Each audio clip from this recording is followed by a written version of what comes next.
एक थाना है जहां पत्रकार के गिरहबान पर पुलिस हाथ डालती। एक सड़क है जहां पत्रकार को एक छुटभैया भारतीय जनता पार्टी का कार्यकर्ता धमकाता है। एक पत्रकार है जो मुरुम माफियाओं के सामने तन कर खड़ा है। और ये तमाम मामला जो है मंदिर हसौद का, किस नेता के शह में तमाम चीजें चल रही हैं और पुलिस कार्रवाई करने के लिए उसके हाथ पांव क्यों फूल रहे हैं, इन तमाम खबरों को आपको बहुत डिटेल में बताने वाले हैं। वीडियो के आखिर तक बने रहिएगा। अब तक अगर आपने सीजी बॉक्स चैनल को सब्सक्राइब नहीं किया है तो कर लीजिए, क्योंकि आप सब्सक्राइब करेंगे तो आपको सबसे पहले नोटिफिकेशन मिलेंगे।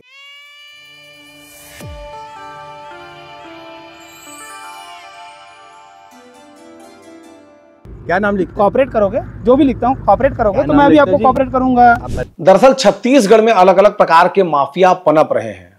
कोई क्राइम माफिया है, कोई रेत माफिया है, कोई कोयला माफिया है, लेकिन लाल मुरुम के माफिया भी इन दिनों छत्तीसगढ़ में दिखाई पड़ रहे हैं। छत्तीसगढ़ में मंदिर हसौद का एक बड़ा हिस्सा है जहां पर मुरुम की खदान है, अवैध खदानें हैं, जहां पर बड़े मात्रा में मुरुम की खुदाई की जाती है। इन दिनों छत्तीसगढ़ में जो विधायक बने हुए हैं उनके चेले चपाड़ों और गुर्गों की नजर इसी तरह के मुरुम खदानों पर होती है और रेत खदानों पर होती है, जहां पर वो अवैध रूप से प्रतिदिन 20 से 30 लाख रुपए की बिलिंग करते हैं अवैध रूप से। चूंकि विधायक महोदय सफेद पोश है और माननीय है, इस लिहाज से वो चाहते हैं कि यह काम वो खुद ना करें, क्योंकि मुरुम के खदान में अगर विधायक महोदय उतरेंगे तो उनके सफेद जूतों पर मुरुम की लालिमा लग जाएगी और लोग उसे दूषित कहेंगे।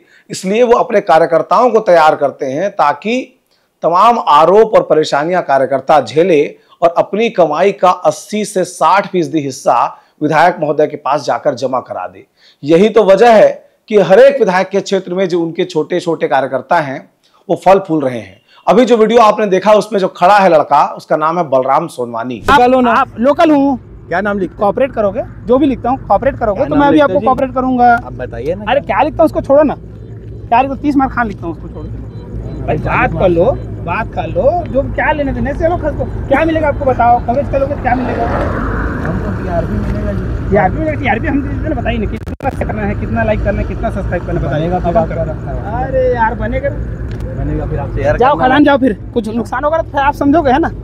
धमकी दे रहे? धमकी नहीं दे रहा हूँ, आप वैसे काम कर रहे हो। मैं बोल रहा हूँ प्यार से बात कर लो, ठीक है? जो लेना देना बताओ, ये पे खत्म कर दो। कितना सब्सक्राइबर बढ़ा लोगे वीडियो बना के? कितना सब्सक्राइबर बढ़ा लोगे? कितना गोली मार लो यार, कितना सब्सक्राइबर बढ़ा लोगे आप बताओ? कितने पत्रकार कितने सब्सक्राइबर आप बोल रहे हो ना? नुकसान होगा। कितने गिरा लोगे? अरे भाई तो आपको कितना सब्सक्राइबर बढ़ा लोगे बताओ? कितना सब्सक्राइबर बढ़ा लोगे आप वीडियो बना के? और सामने है सुजीत यादव। सुजीत यादव एक पत्रकार है जो कि मंदिर हसौद क्षेत्र में जब उसे इस बात की जानकारी मिली कि उस क्षेत्र में बड़े पैमाने पर मुरुम का अवैध उत्खनन किया जा रहा है तो वहां पर रिपोर्टिंग करने पहुंचा था। उसकी गलती क्या है? उसके हाथ में माइक है और दिल में पत्रकारिता का जज्बा है। वो अपना काम करने गया था, लेकिन बलराम सोनवानी नाम का भारतीय जनता पार्टी का कार्यकर्ता जो अपने आप को प्रदेश का पदाधिकारी बताता है, उसकी तस्वीरें देखिए। मुख्यमंत्री से लेकर राजस्व मंत्री से लेकर जो उस क्षेत्र के विधायक है गुरु खुशवंत, उनके साथ जो सांसद हैं बृजमोहन अग्रवाल, उनके जन्मदिन पर वो बधाई भी देता है। इन तस्वीरों को देखिए। अब आपको देखकर लग रहा होगा कि ये कार्यकर्ता है, लेकिन जिस वीडियो में आपने जिस चेहरे को देखा है ये वही बलराम सोनवानी है। बलराम सोनवानी उस क्षेत्र का एक छुटभैया नेता है जो बड़े नेताओं के साथ हाथ जोड़कर तस्वीरें खिंचाता है। उसका जमीर इस बात की इजाजत देता है कि वह हाथ जोड़कर तमाम नेताओं के सामने खड़ा रहे, लेकिन जब वो पत्रकार के सामने आता है तो तन कर खड़ा हो जाता है और कहता है कि चलो कितने सब्सक्राइबर बढ़ाने हैं तुम्हारे, कितने लाइक्स बढ़ाने हैं। वो कहता है कि चलो कोऑर्डिनेशन से काम कर लेते हैं। पहले सेट करने की कोशिश करता है, पत्रकार सेट नहीं होता है तो उसे डराने की कोशिश की जाती है। उसे बार बार पत्रकार को कहा जा रहा है कि मुरुम खदान के पास मत चले जाना, वहां गढ़े गढ़े गड्ढे हैं, तुम्हारे साथ अगर कुछ हो गया तो जिम्मेदारी हमारी नहीं होगी। दरअसल सुशासन में इस संकेत को भी सुशासन का एक पार्ट माना जाना चाहिए कि जब राज्य में सुशासन की सरकार चल रही हो तो उसमें पत्रकारों को जान से मारने के पहले जो मुरुम माफिया हैं, जो बीजेपी कार्यकर्ता हैं, वो ये बताएं कि देखो हमने आपको इशारा किया है, हम आपको डराने की कोशिश कर रहे हैं। अगर आप डर गए तो सुशासन का पालन होगा, अगर आप नहीं डरे तो आपकी हत्या कर दी जाएगी। छत्तीसगढ़ में पत्रकारों की हत्या पहले भी होती रही है। बीते दिनों बस्तर में पत्रकार की हत्या की गई, राजिम में पत्रकारों पर गोली चलाने की कोशिश की गई, गाड़ी चढ़ाने की कोशिश की गई, रेत खदान से बड़ी मुश्किल से पत्रकार निकलकर बाहर आए और अब मंदिर हसौद से मामला सामने आया है। जिस जगह की बात मैं कर रहा हूं मंदिर हसौद, वो छत्तीसगढ़ के सबसे बड़े पुलिस मुख्यालय से महज 7 से 8 किलोमीटर की दूरी पर है। एक पत्रकार जब उसके साथ मारपीट करने का प्रयास हो, जब पत्रकार को धमकी दी जाए कि मुरुम की खदान में मत चले जाना, वहां गहरे गहरे गड्ढे हैं, इशारा साफ है कि पत्रकार को गहरे गड्ढों में मारकर पाट दिया जाएगा। उसके बावजूद अगर पत्रकार न डरे तो किसके पास जाएगा? पत्रकार कानून अपने हाथ में लेगा? बिल्कुल नहीं। उस पत्रकार ने 112 पर फोन लगाया। 112 पर फोन लगाने के 3 घंटे बाद वहां पर पुलिस पहुंची। पुलिस तब तक यह पता लगा रही थी कि जिसके बारे में पत्रकार शिकायत कर रहा है वह बलराम सोनवानी किसी विधायक के नाक का बाल तो नहीं है। अगर उसके खींच दिया गया तो विधायक महोदय की नींद में खलल तो नहीं पड़ेगी, क्योंकि वक्त रात का था। इसलिए पुलिस ने वहां पर पहुंचने के लिए 3 घंटे का वक्त लगा दिया। बाद में जब पत्रकार खुद मंदिर हसौद थाने पहुंचा और उसने रिपोर्ट लिखने की मांग की कि भाई मेरे पक्ष से रिपोर्ट लिखी जाए, बलराम सोनवानी नामक जो भारतीय जनता पार्टी का कार्यकर्ता है और गुरु खुशवंत जो उस क्षेत्र के विधायक हैं उनका चरण लोटन कार्यकर्ता है, तो पुलिस के हाथ पांव फूल गए। पुलिस को लगा कि माननीय विधायक जी नाराज न हो जाएं, उसके पहले पूछताछ की जाए, बातचीत की जाए। और इन तमाम चीजों में इतना वक्त लग गया कि 3 घंटे तक पत्रकार सड़क पर रहा। गुंडों ने उसे घेर रखा था और पुलिस वहां पर नहीं पहुंची। जब पत्रकार पुलिस थाने पहुंचा तो क्या होना चाहिए था?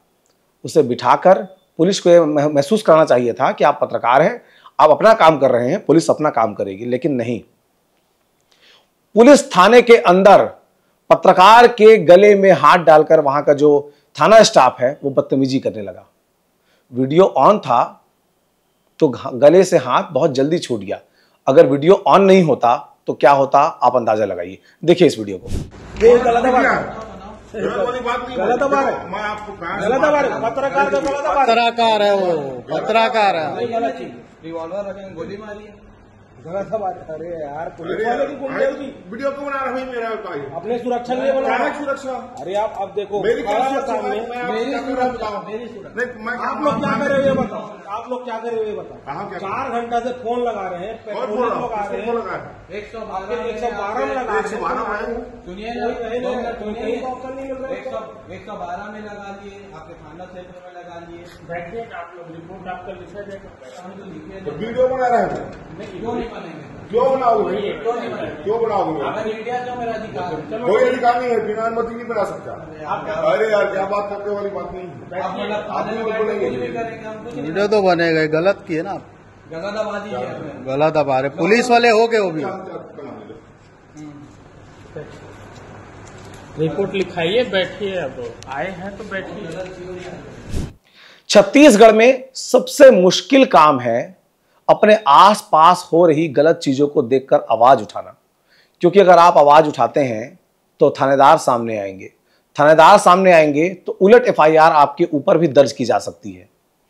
आप छत्तीसगढ़ में रह करके यूनेस्को की निंदा कर सकते हैं, इजराइल की निंदा कर सकते हैं, लेकिन आपके क्षेत्र का जो बालू माफिया है, रेती माफिया है, आपके क्षेत्र का जो भू माफिया है, आपके क्षेत्र में जो गांजा बेचैया है, आपके क्षेत्र में जो मुरुम माफिया है, विशेष रूप से जिनको विधायकों का संरक्षण प्राप्त है, आप उनके बारे में एक भी शब्द आलोचना के नहीं बोल सकते। अगर आप ऐसा कहते हैं तो पुलिस आपके गर्दन दबोचने के लिए सामने आ जाएगी। जहां गुंडों को गिरफ्तार करना चाहिए, जहां धमकी देने वालों के खिलाफ एफआईआर दर्ज की जानी चाहिए, वहां पर पत्रकारों से शिकायत लेकर के उनको छोड़ दिया जाएगा।